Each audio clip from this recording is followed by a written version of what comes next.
Hi, and welcome to Manti's Book Club. Today we continue reading through Profession Witch.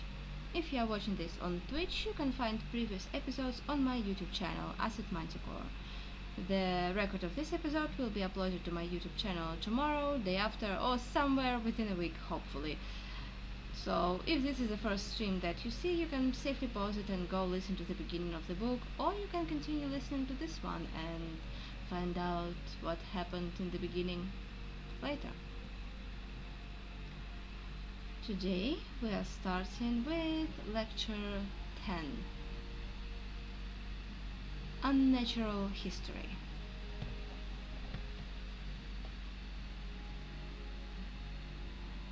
After finding the threshing floor, we immediately found traces. The wet earth was dotted with fresh paw prints of a huge cat, and the logs, darkened by time, were torn by close to yellowish chips. The notches were impressive. A ladder placed against the wall led to a narrow window just under the roof. "Is there? What do you think?" The troll peered intensely into the dark window opening. "No, it's unlikely," Lon responded immediately. "At least I do not feel anything." "Then let's go in," Val decided, pushing back the bolt. A stuffy twilight reigned in the threshing floor. Uneven stacks of old straw, smelling of rot and mold, stretched along the walls. Bunches of half-lived birch brooms swayed on the beams. The ceiling, destroyed to the middle, exposed the attic, littered with white meadow hay. "Look! What haystacks. There's probably a lot of rats." I shivered, the toe of my boot rustling in the straw. "There are no rats here," Leon objected, stepping over the completely gnawed goat skeleton. "Not a single one, even strange." "For a big cat, a big mouse." The troll stopped under the uneven edge of the ceiling, rose on tiptoes, trying to look into the attic. "Yeah, that's where he comes out. So, yeah, the chick and I are hiding against the wall behind the straw, and you will stand there in the middle so that we can see you. And the pussy will start drooling. As soon as she jumps out and starts eating you, the chick will hit her with lightning, and we will clamp her in pincers and chop her into minced meat." "That's rude, Val," I winced. "Throwing lightning in the barn is dangerous, and we can accidentally hit Leon. I have a neat spell just for this occasion. Manticore will melt like spring snow before you even have time to count to 5. You will provide my cover. Who knows, what if I seem more appetizing for the Manticore than a vampire?" "I hope so," Leon said gloomily.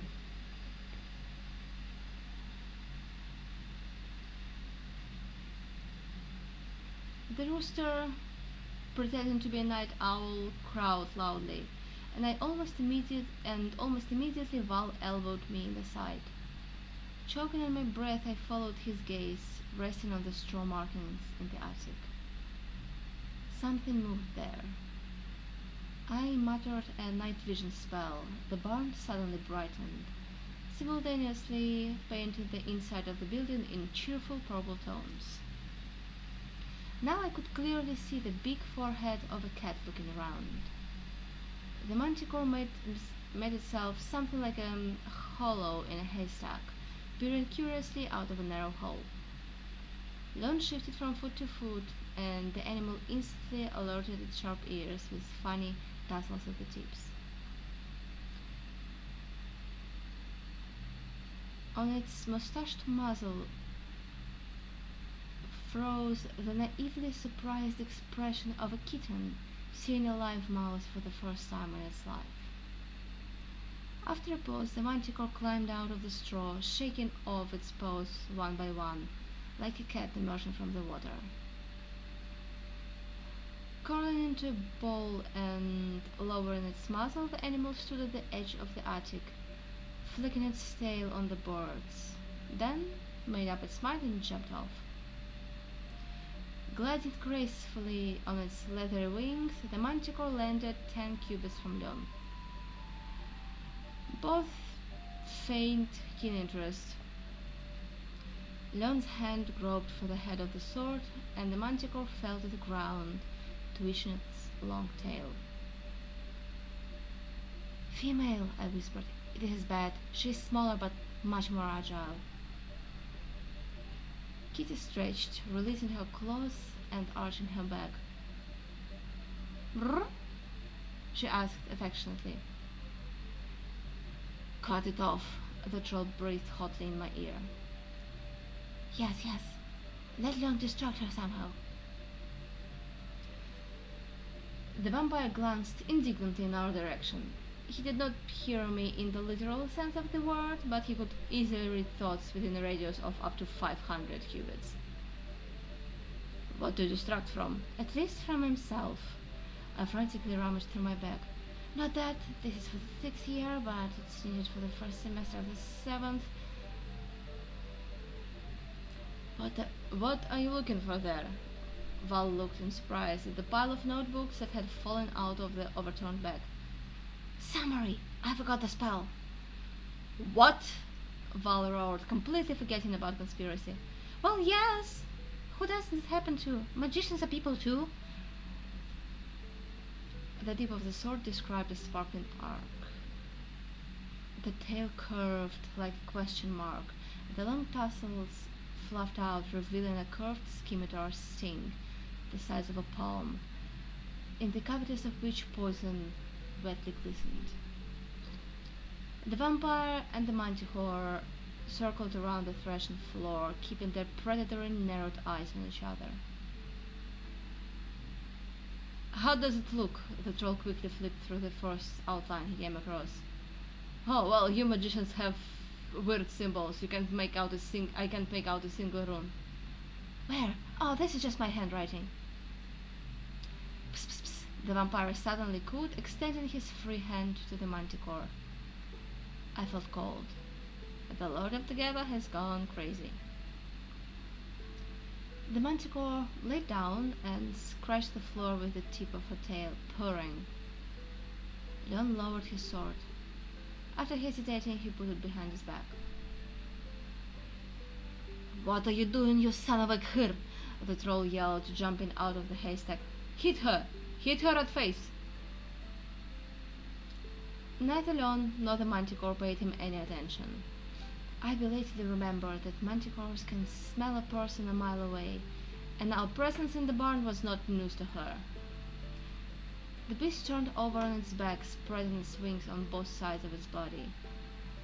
The vampire squatted down and began to slowly scratch her golden belly with black markings. The purring intensified. "She has a collar around her neck," Leon's calm voice reached me. "Silver. With agate." I looked at my wrist. No comments were required.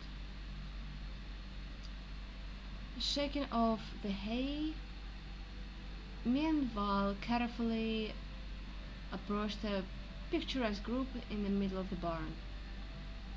Manticore beamed at us with her green cat eyes, touched my leg with a soft paw with retracted claws, and wagged her tail in greeting. Leon stood up. Kitty hesitating too. With a purr, she walked along our slender line, caressing our feet. She arched her back, turned around, and walked back, scratching her other side.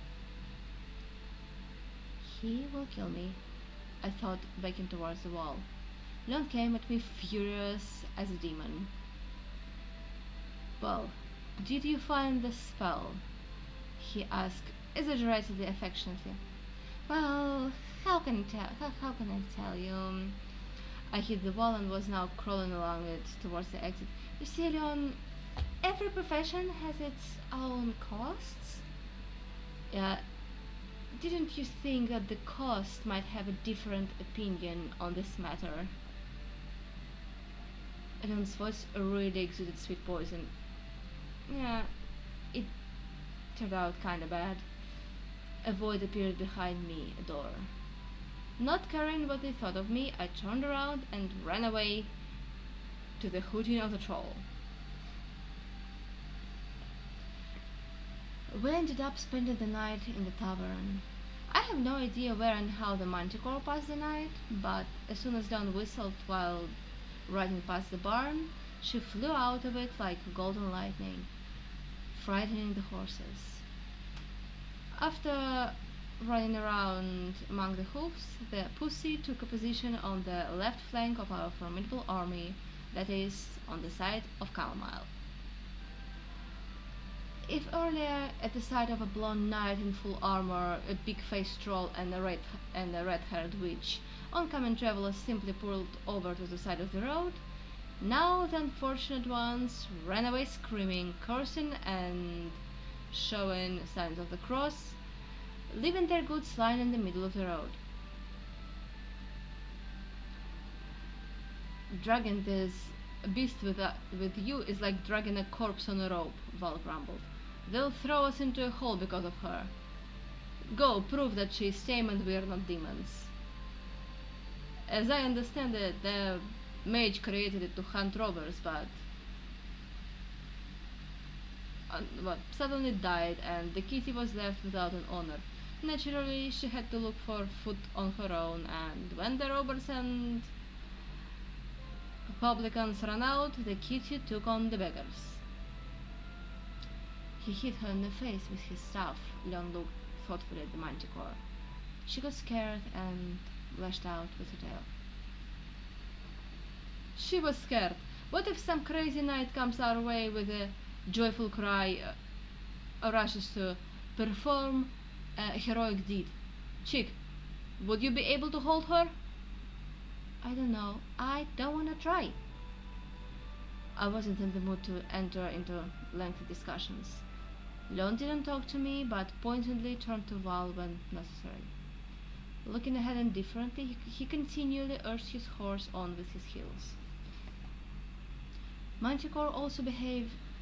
Even Manticore behaved more friendly. The horses quickly got used to her presence and only snorted indignantly when the red beast rose on the wing and flew over our heads like a tailed shadow.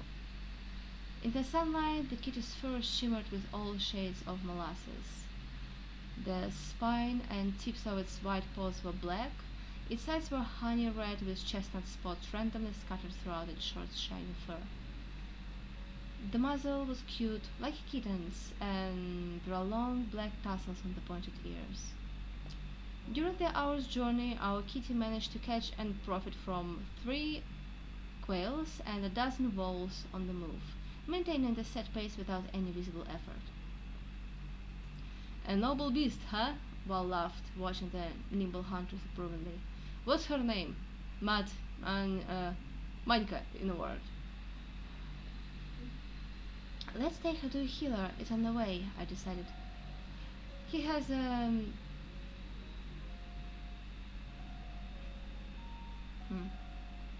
it would be.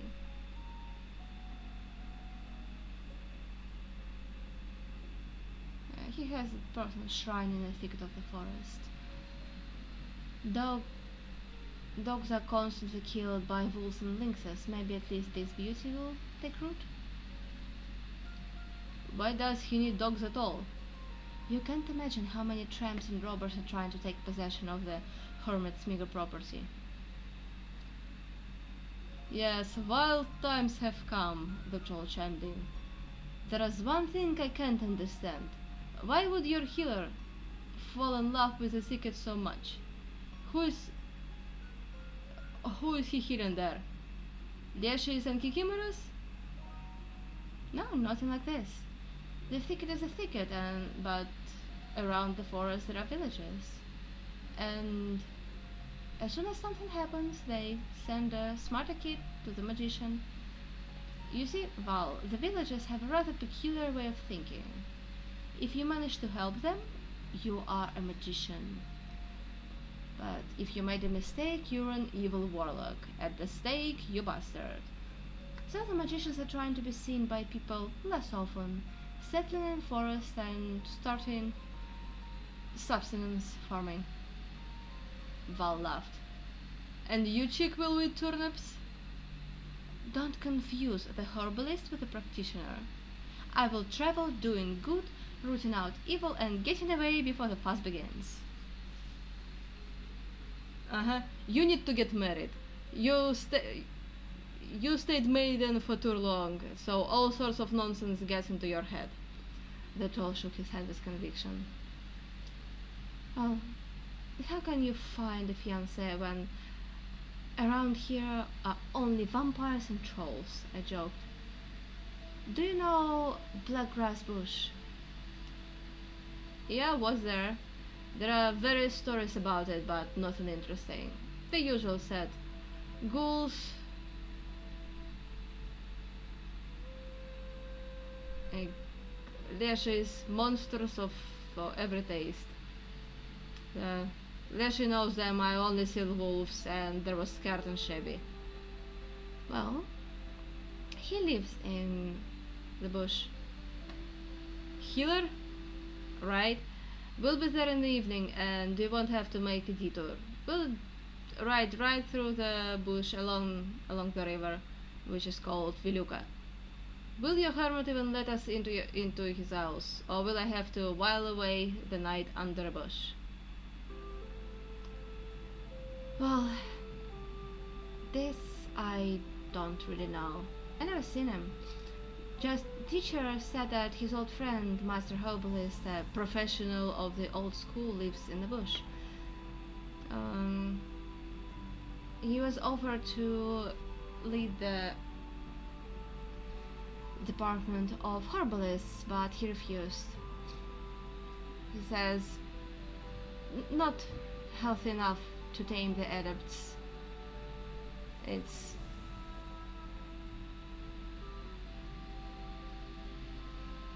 more calm here with ghouls. Nah, there are no ghouls there. There certainly weren't any last year. Kikimaras, yeah, they're plain pranks. They stole my boots at night. Oh, maybe that weren't Kikimaras. Maybe the same hermit stole it. Come on, like he needs your boots. I wouldn't even let them into the hallway. Those are the current ones. And those were good ones, made of dragon skill, with rivets, waterproof, elves made to order. I wore them for a year without taking them off, as I said. Like, as if I knew. I just took them off and they were stolen. You know what? If you have to spend the night in the forest, do not take off these boots either, I seriously advised. What? You think they'll steal them again? Troll became worried. Nope. I'm afraid of your foot wraps. Lecture 11. Ecology. Ecology. The road to Blackgrass Bush took longer than we expected. When the dark ridge of trees appeared on the horizon, it was already getting dark. We had neither the energy nor the time to look for the notorious hermit. We'll spend the night in a clearing by the river, the troll decided. Like, not the first time. I know the places. And where is the river? I asked, rising in the stirrups, but I didn't see anything interesting. Well, we need to ride about half a mile along the forest road, right next to the bank. As long as it doesn't start raining. Yeah, because, you see, the sky is getting darker. The tied horses obediently stepped under the canopy of the blackgrass bush. Despite the gloomy name, the bush was light from the yellow aspen litter. The snow-white trunks of birches were pleasing to the eye. The luxurious clusters of rowan trees and barberries were festively red, and Bonfires of ripe rose hips flickered here and there. Leaves wilted together by the evening ice crunched under the horses' hoofs. Leon rode through the bush like an inspector of the Queen Autumn. Indifferent, impartial, and arrogant, he seemed to be inspecting the forest. Was there a green blade of grass left somewhere? Have the hares changed their fur coats? Isn't there a cheeky buttercup peeking out from somewhere? I keep throwing guilty, hopeful glances in his direction. How long can you be angry? You yourself preferred an inexperienced friend. On the riverbank, autumn again showed its bad temper. The wind ruffled the black water, the dry, tousled reeds cracked their joints, and there was a smell of mud and mold. The horses trembled slightly, huddled in a herd under the spreading willows. "Hey, chick, where are you going?" Val called out, unsettled in his grey gelding. "To go drown," I muttered with grim determination. Hey, wait!" I slowed down, filled with hope. But Leon, having said a few words to Val about the fire and dinner, disappeared into the bushes. "Hey, get some water at the same time!" A flat birch bark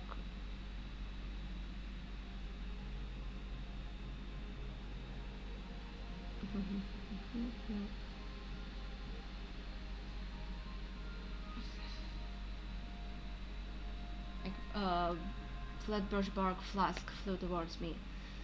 "Make sure there are no leeches. Go deeper." I picked up my clothes.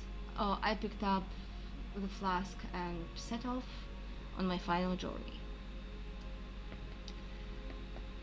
After carefully studying the river, I changed my mind about drowning. Gentle waves rustled along the gently sloping shore, leaving behind dirty foam, eggshells, potato peelings, flat, toothless shells, and rotten fish. A little further away, I noticed a very sad crow, spreading its wings and lowering its head under the water. It swayed on the waves in a trap made of driftwood. I doubted that I would enjoy drowning in such company. If I could drown at all, the opposite bank was just a stone's throw away, and the river's core was clogged with algae and sediment from driftwood. I had to postpone suicide until a suitable pool and go in search of it. After walking a good half a mile, I despaired. If normal rivers begin with streams and springs, this one absorbs wastewater from all over below it. I could only envy the city located down the river. Its inhabitants were able to withstand any siege, throwing buckets of water over the heads of the attackers, which boiling resin was no match for. Which boiling tar was no match for. I could vouch for cholera with my head, dysentery was guaranteed, and I could see the bubbling of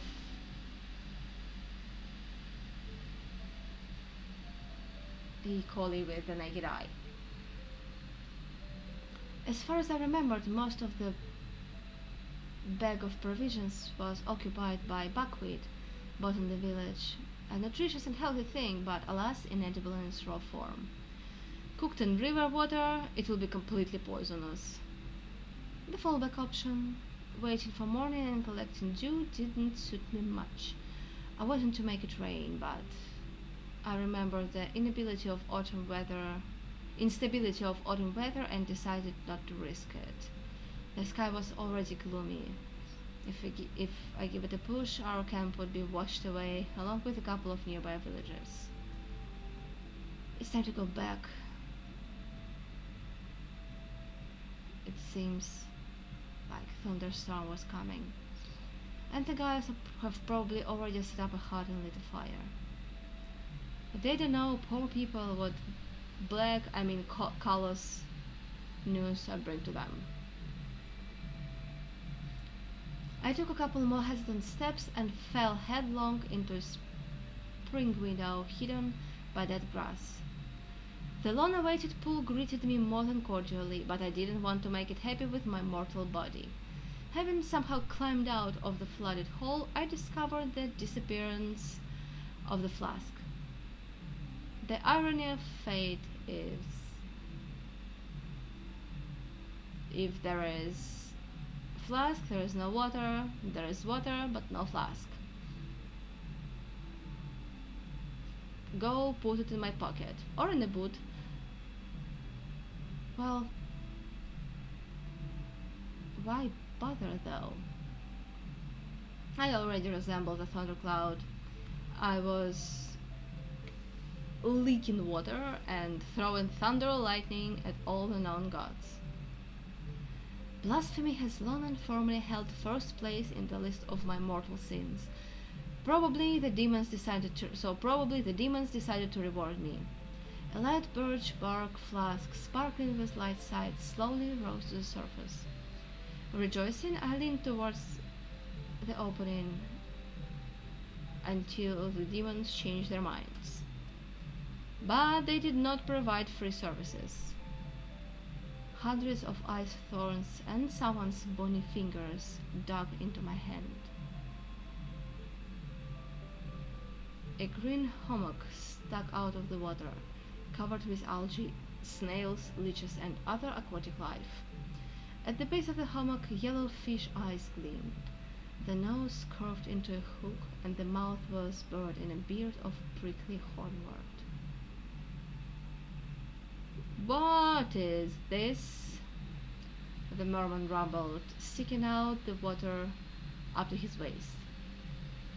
Pulling himself up with his free hand, the evil spirit sat down on the edge of the well, crossing his thin, finned legs, thin, webbed legs. "I got you, pretty girl." "You got me, green guy," I agreed meekly, not trying to free my hand. The merman did not expect such humility from the victim. "Well, you confessed. That means—" he drawled in a fallen voice. Okay, let's skip the scene of struggle and heartbreaking screams and move to the main thing. How dare you mess with my stream?" "What, are you greedy or something?" "What do you mean greedy?" The merman was indignant. "You see, look at her. You muddied my pond and even dare to reproach it." "Where did I muddy it?" I asked annoyedly. "Just took some water." "Yeah, first they come with ladles, then with buckets, and then they're already trying to wash their underwear or empty the slope, and before you know, they've made a mess." "Well, when I bring my underwear, then you will swear." Look what you are." The merman looked at me with an appraising glance. "Young, but impudent. When you pass the checkpoint, do you pay? You pay. If you use the bridge, do you fork out the cash? You do. Private property loves money. So come on, girl, don't give up. Come on, girl. Don't put on an act. If there is no money, we will make a natural exchange. Otherwise what? Otherwise, we can organize drowning," the merman intimidated. "Great idea! Get started, I beg you. I've been fighting for half an hour, but no avail," I rejoiced. The merman was taken aback. His beard stood on end. "Are you, blessed?" he squeezed out with difficulty. "No, I'm a mage." Turning away the collar of my jacket, I showed the sign of the school.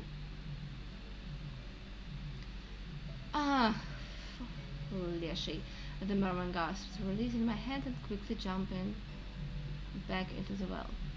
"Hey! Stop, you swamp trash!" I flopped onto my stomach and plunged my hand into piercingly cold water up to my shoulder.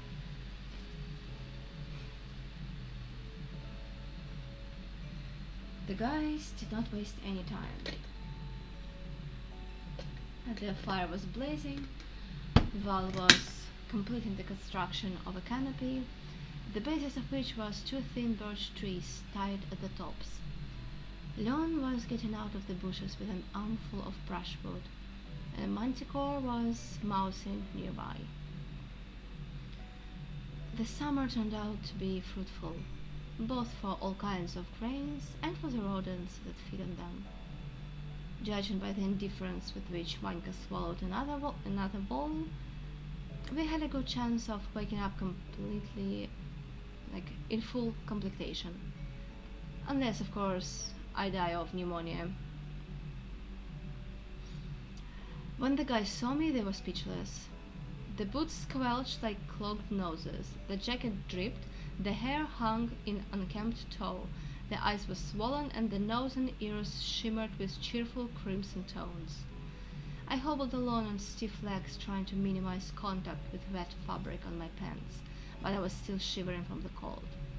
In short, a real zombie appeared before the guys, a living corpse with a body temperature below zero. "What happened to you?" Leon exclaimed with genuine horror, dropping the brushwood and rushing towards me. I was drowning," I squeezed out, clenching my fist triumphantly. "But it's shallow and wet." "Go to the fire. Change your clothes immediately." "I won't. I will get a cold and I die. That's that's what I deserve. I am a horrible, uh, useless witch." Now we were shaking in unison. Remembering that it is better not to irritate crazy people, Leon stopped asking stupid questions, pushed me to the fire, and helped me get rid of my wet jacket, offering in exchange his heated, deliciously smelled, offering in exchange his heated and deliciously smelling tanned leather. "Did you bring water?" Val asked busily, measuring out handfuls of buckwheat into the pot. "Squeeze it." "What, you didn't?" The troll was seriously indignant. "You should have brought it first and only then go drown. This is why I despise women. They don't have a penny's worth of responsibility. You can only send them for death, and they couldn't, you know, and you couldn't even organize this one." I threw a flask at him. "Ah, so you got it." The troll rejoiced, pouring it over the buckwheat and hanging the pot over the fire. "Where have you been, if it's not a secret?" "I'm telling you, I was drowning." Hiding behind Camomile's side, I hastily tore off my wet clothes. In the saddlebag there was a dry shirt and underwear, but there were no pants. Wrapped in all three blankets, I sat down near the fire, tucking my bare legs and enjoying the life-giving warmth. "By the way, I have interesting news for you," I said as soon as my thawed tongue regained its former flexibility. I was talking with one slippery guy, and he blabbed to me about his huge grudge against the Waldogs. 2 months ago, the Waldogs leader ordered to live long, that is, not to follow his example. There was a magnificent funeral ceremony with a lot of guests, speeches, food, wreaths, and sacrifices, everything as it should be. After a long period of mourning, by Valdok standards, that is, the next day, the Valdok people had to choose a new leader. And Valdoks, as you know, live in harmony with both intelligence races and all kind of evil creatures, like all kind of darklings. My informant hoped that he would be invited to the elections, something like a cross between a nightly tournament and a folk festival. The strongest, most dexterous and cunning contender becomes the leader of all dogs. Blood kinship with the ex-leader is not taken into account. All the surrounding darklings were salivating in anticipation of the final feast, but it didn't come. For some unknown reason, the Bulldogs did not invite anyone to the elections. And Merman actually doubts whether they were carried out at all. But the Bulldogs cannot live without a leader. They are like bees. They rally around the queen, otherwise they will not survive. Since the Bulldogs continue to behave as if nothing had happened, they trade in coal, steal livestock, hire themselves out as farm laborers for humans, it turns out that someone is controlling them.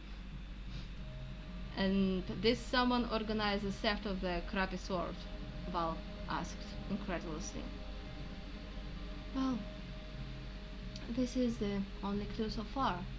But admit it, a creature that managed to seize the Bulldog throne without a fight cannot not arouse suspicion.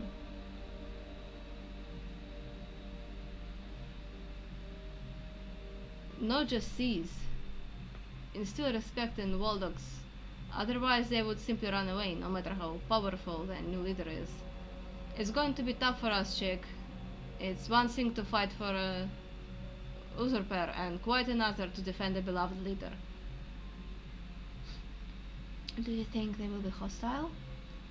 Oh no, these glorious creatures will greet us with bread and salt, shower us with flowers, and carry out a sort on a velvet pillow. The troll gloomily spat into the fire. Hey you! Thanks, what do you say? Squatting near the fire, Leon held my jacket in his outstretched arms. Steam was rising from the fabric lining. It dries slowly, he said. It soaked through and it's dumped by the river. What? Can't you give me any ideas? I need to think. Stir the porridge or it will burn. Across the river the wolves howled in unison. I shivered. Do you think they can get over to this shore? No, Val said gravely, tasting the salted porridge. He smacked his lips and added, there are a lot of them on this bank too. Well, is it finally cooked? Come on, the troll allowed, removing the pot from the fire. Night. New moon. Myriads of stars like crumbs of the moon shoot out to a narrow bracket. The puddles are covered with thin ice. The wind and the wolves howl. Branches crackle in the dying fire. Volha? Are you sleeping? As if you don't know. No, I keep my word. For once. Well, good night then. Silence. A light rain begins. The droplets rustle along the canopy needles and hiss on the hot coals. The sky is covered with a ragged lace of clouds. Leon? You really don't know what I'm thinking about? Is this a provocation? Now you guess. I think you want to apologize, but you don't know where to start. Dream on. What, did I not guess? No. Alright then. The vampire turns on the other side and pulls a blanket over his head. Silence. The rain doesn't get stronger, but it doesn't stop either. The droplets regularly tap the canopy. The fire flickers angrily. Leon, Leon, Leon! I am tormented here and he's sleeping. As if you could sleep, accompanied by your torment, grumpily. Okay. It was my fault for kiss, I'm sorry. It's too late, I am sleeping. Hey you stubborn assholes, I don't care which of you is cooler, but if you don't shut up now, you'll regret it bitterly. I give you my word of honor as a mercenary.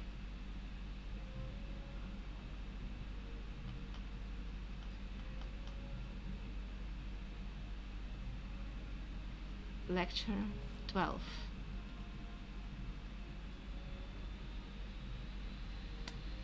A local history.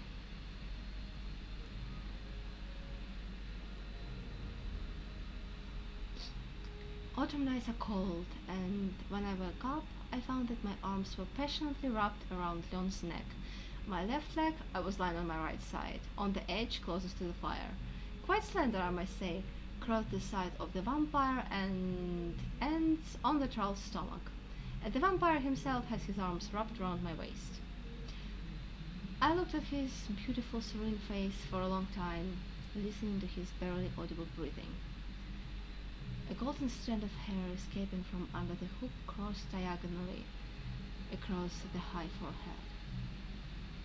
I freed my hand and carefully moved the strand behind his ear. Val, who had been snoring and tossing and turning noisily all night, finally calmed down and stopped drowning out Manka's velvety, booming purr. Leon stirred on his sleep, rolling his head over the blanket. Unable to resist temptation, I lightly touched his muscular neck with my lips. There was something intoxicating about this. Busily trying to measure up to the throat of a sleeping vampire. Is there something wrong? Leon asked without opening his eyes. Everything is fine.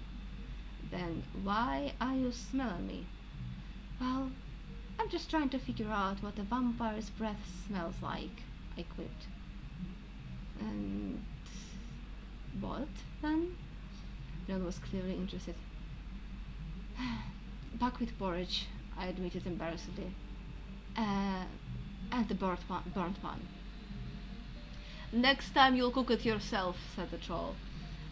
I would like to know what kind of Leshy is sitting on the tree under which our pussy is hissing. Where? I jumped up, throwing away the blanket. The cold wind hit my bare knees painfully. With a chuckle, the troll threw my pants, which had managed to dry overnight on a spear by the fire. Already tightening my belt and hanging my sword behind my back, I realized with joyful surprise that yesterday's swim had left no trace on my health. The muscles didn't ache, the head didn't hurt, there was no sore throat, and the general condition was assessed as very cheerful. Minka rushed towards me with a joyful purr, rubbed herself against my legs, did a lap of honor, and immediately returned to her post under a tall, spreading hornbeam. The undoubted advantage of this type of the tree is the correct branching. Branch on the left, branch on the right. Exactly 1 foot above the other. The branches of the hornbeam are strong, straight and smooth near the trunk. Along them, like a ladder, it is very convenient to escape from an angry manticore. It is not surprising that the uninvited guests preferred hornbeam. Try to climb up a pine, thorny, spreading spruce, or a thick, centuries-old oak from a running start. The hornbeam stubbornly resisted the destructive influence of autumn. Its lush foliage withered and curled, but it was in no hurry to fall around. Therefore, the only part of the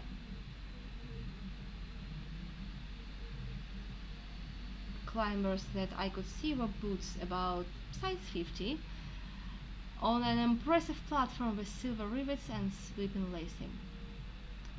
Well, let's get started, I said, cracking my fingers. Minka, shoot!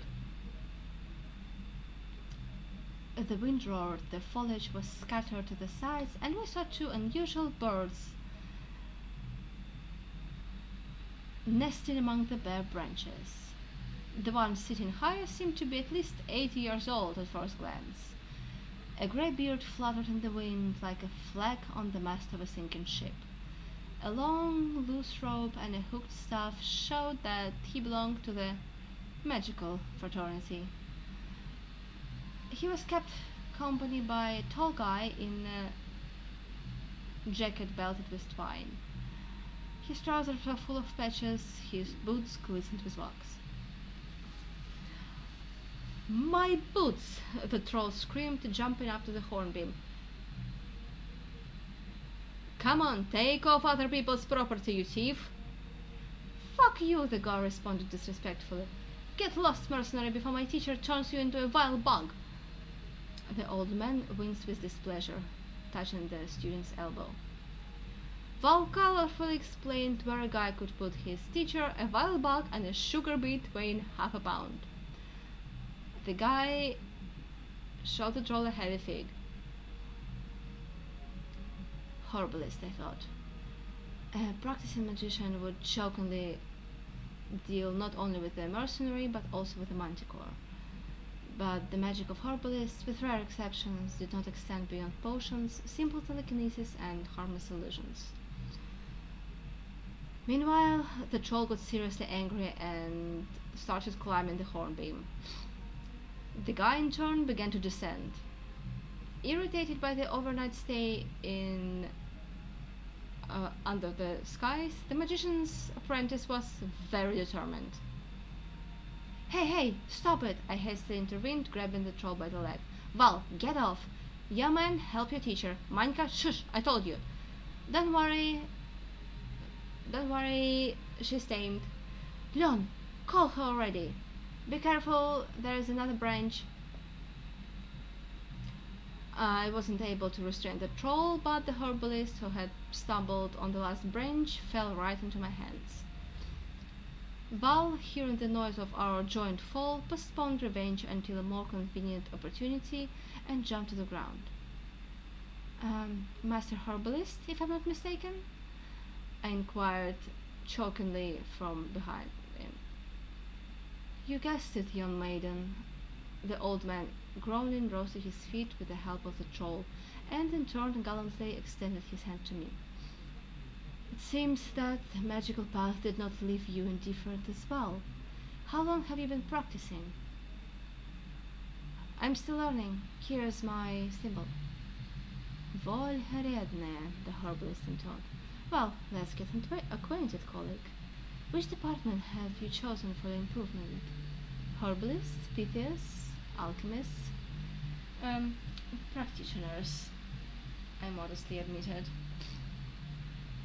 I should have guessed, the magister muttered, looking at the head of the sword hanging over my shoulders. But why didn't you call for help? I asked in bewilderment. Manka was lying on the blanket at Leon's feet. With his right hand, the vampire held the manticore by the collar, and with his left hand scratched the kitty behind the ear. Manka was thrilled with delight, shaking her tail. It was dark, we didn't notice you. And then it is very difficult to concentrate on something when this kind of kitten is purring under a tree. Oh, what are you talking about? Mani is completely tame. We wanted to actually gift her to you instead of a dog. She's a bit too toothy for a pet, the guy grumbled. That's good. She will protect you on the long winter nights. Yeah, the wolf was guarding the flock, but the hares killed the sheep, the herbalist's apprentice muttered incredulously. Until you brought this creature here, we didn't spend the night in the trees. Kuzmai, the master interrupted imperiously. If you were a little braver, you wouldn't run away from danger without bothering to think about whether it's as great as it seemed at first glance. Yeah, what about yourself? The student snapped, picking at the wet ground with the toe of his boot. Kuzmai! The herbalist was seriously angry. Oh, what the student gods rewarded me. Just a old wooden club. Apologize this very moment. The guy muttered something under his breath. Hey, bark at him so that he return my boots. The troll asked, throwing branches into the barely smoldering fire. Yeah, roll your lips back. The guy got ruffled. What I found is mine, you. What I found is mine, asshole. Kuzmai, Did you take his boots? The master magister asked sternly. Let him prove it first. Let's consult a telepath, I found it. Leon? The vampire threw back the blanket, yawned sharply, and stretched his whole body, including his wings. To the To someone who didn't know, it might seem like a vampire was going to take flight. By the time the grey leathery wings folded into compact rolls on his back, the brave magician's apprentice was again sitting on the hornbeam. Take off your shoes, as we tell you, the troll barked. The left and then the right boot fell softly to the ground. Kuzmai, don't embarrass yourself, the magician asked reproachfully. It is just a vampire. I told you about them. The brushwood on the coals dried up, stopped smoking, and flared up brightly. Val changed his boots right there under the tree, examined the tops, took a few steps, and was satisfied. Meanwhile, I campaigned the herbalist in favor of domestic animals, in particular manticores. People keep cats so that can catch mice, and dogs so that can protect movable and immovable property. I ranted with inspiration. I offer you a universal combined option, and most importantly, you don't have to worry about feeding her. She's an excellent hunter. Yeah, what should we eat? The troll interrupted me. Should I make the porridge again? I have sausages, came the sound from the top of the hornbeam, and lard. So get down, you idiot! Val swore kindly, pouring the rest of the water from the flask into the pot. Get off, I won't touch you. I'll get down when I want to, Kuzma responded grumpily, looking down. Maybe I'm watching to see if everything is calm in the area. You know, we have some kind of thing gutting people for no reason. A bear, the herbalist shrugged, or a ghoul, which is unlikely. Until they find out, why bother the practitioners in vain? You can kill villagers. Against the bear, you can get villagers with spears. And the same you can get against the ghoul, I noted. What villager would dare to go after a ghoul? The magician said with visible annoyance, sitting down on a log and stretching his back on the ground. You see, they're not afraid of a living bear, but they will run headlong from a dead bear. Dark people, do you hear, Kuzmai? Dark. Uneducated. Apprentice sidestepped round Leon, who was absorbed in packing a blanket into a camp bag. Judged by the gloomy face of the vampire, the blanket showed its bad temper to the fullest extent. It didn't want to fold or curl, much less climb onto the bag. Manka, whose help in the battle with the blanket was decisively rejected, lay down at the herbalist's feet, interested in the long grey beard that hung almost to the ground. Rolling onto her back, the naughty manticore began to tug at the beard with her clawed paws and pulled it into her mouth. Politely taking away his beard, the herbalist continued the conversation.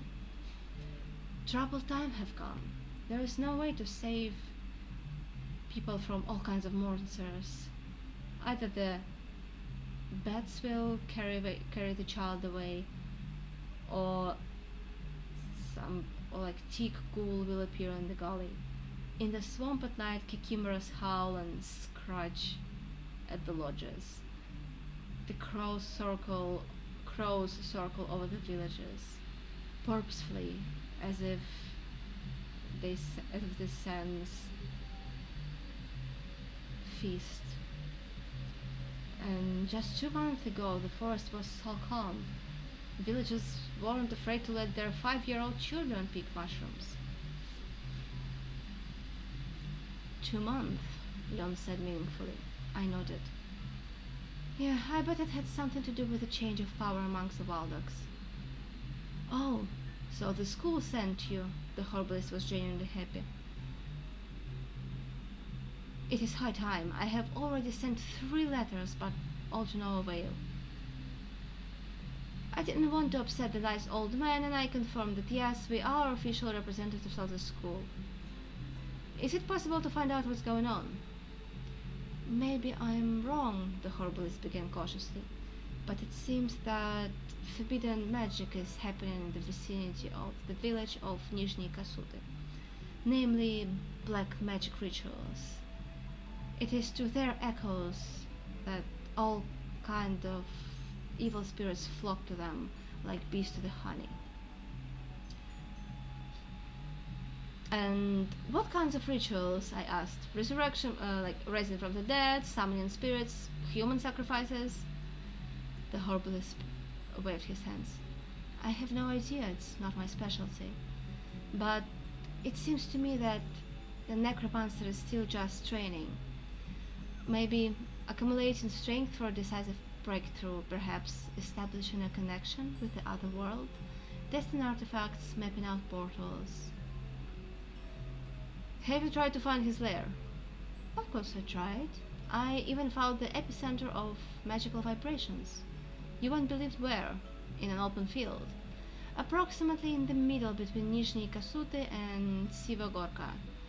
It was then that I suspected the Valdogs.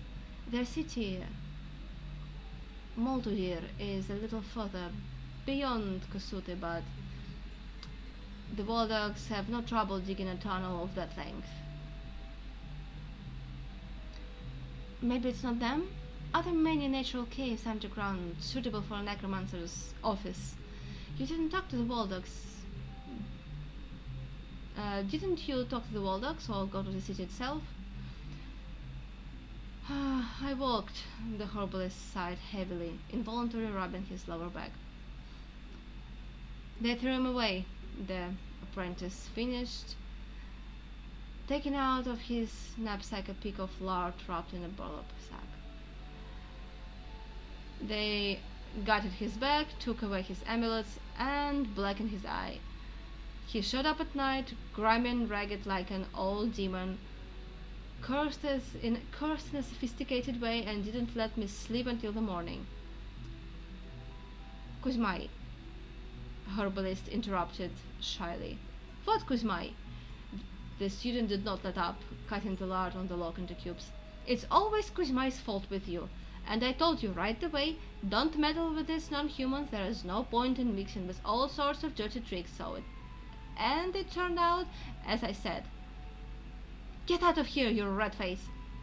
Meow! Manka responded, plaintively, not taking her eyes off the lard.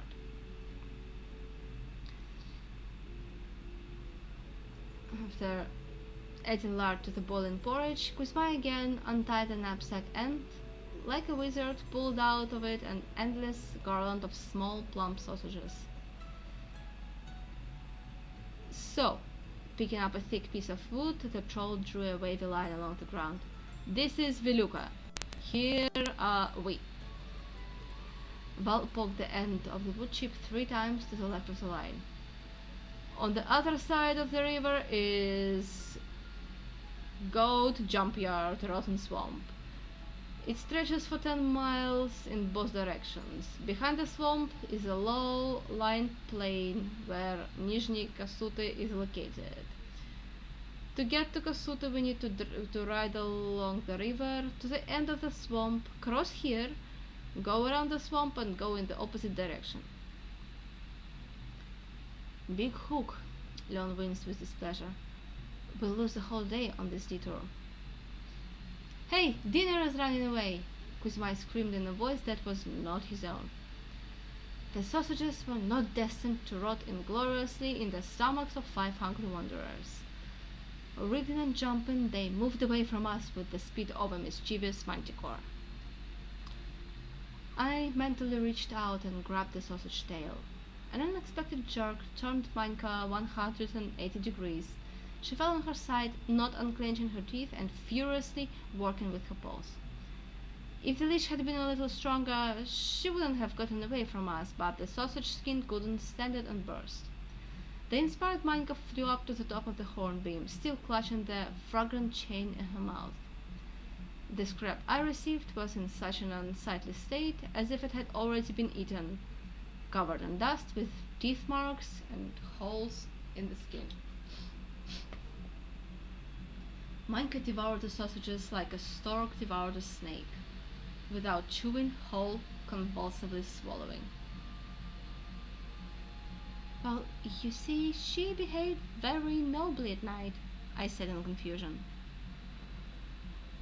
Hiding his laughter behind a cough, Horbalis unexpectedly agreed to take Manka on a probationary period, probably in order to intimidate the careless Kuzmai. You could take a shortcut through go jumps, the master suggested, patiently waiting through the savory expressions that neither Val nor Kuzmai were stingy with. Swamp, the troll grimaced contemptuously. No, thank you humbly, I'm not a walker in the quagmire, and it's a pity to abandon the horses. It is not necessary. A path leads through the swamp overgrown with wolf's sedge. It is sown by lieshes and drownies, so that all kinds of darklings can cross or go jumps without fear. Few people know about it, and even if they know it, not everyone would use it. Because they have no idea, the student drawled in a low voice. The path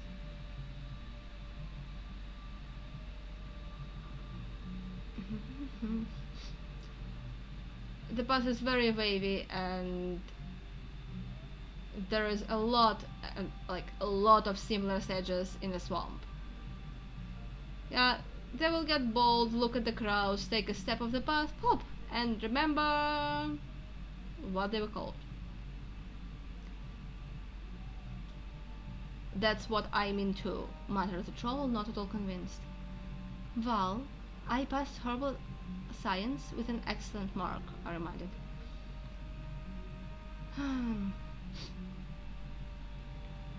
Creeping bog or wolf's edge is a low creeping shoot that inflorescence is a grey shaggy spikelet. That's right, confirmed the hermit. Well, do you see how useful it is to have a magician in your squad? Yeah, the troll agreed gloomily. The benefits from that magician are like from good jumps. It's damp and swampy and there is an abyss of mosquitoes, but the cranberries were great. But Leon liked the idea. If we save time on this 20 miles, we will arrive in the village before dark. So what? The troll responded dismissively. What did we forget in that village? We have an abyss of time. It's better not to meddle in the catacombs under the first star. Until the first star. Why? I was surprised. You claimed that Voldax are nocturnal. And since we are not such invited guests, why not choose a quieter time to visit? For the simple reason, Chick, that during the day the Volda catacombs turn into the underground tunnels without entrance or exit, the troll laughed. During the day, Voldags are lethargic, sleepy, do not want to receive guests, and, so as not to be disturbed over trifles, they tightly wall up the entrances. Original solution to the problem of theft. Isn't it stuffy for them there? Well, you ask them yourself. Volha, couldn't you teleport us through the rubble? Leon asked eagerly. I shook my head. Back out of tunnel maybe, but I don't know what awaits us behind the rubble. What if there is a monument to the great Voldak leader, and we will be soldered into the pedestal at the molecular level? I think the swamp is not the worst thing that awaits us, the troll said with conviction. So it's decided, Leon sighed. We'll cross the river, and we spend the time safe on the crossing, on rest and reconnaissance of the area. And that same night we will make a foray into the catacombs before the news of our arrival reaches the Voldak leader. Is there any bridge nearby? Yeah, there is, the troll enlightened him with a gloomy grin. Right in front of you. I cannot see anything. Well, you stick your head in the water. There it rose unless the flood carried it downstream. It was a good bridge, strong, dry like a splinter. Oh, how the warriors of Prince Vorpach was swearing, while the seasoned horsesif belt set it on fire behind his back with the tails of 15 elite mares. We need to find out where the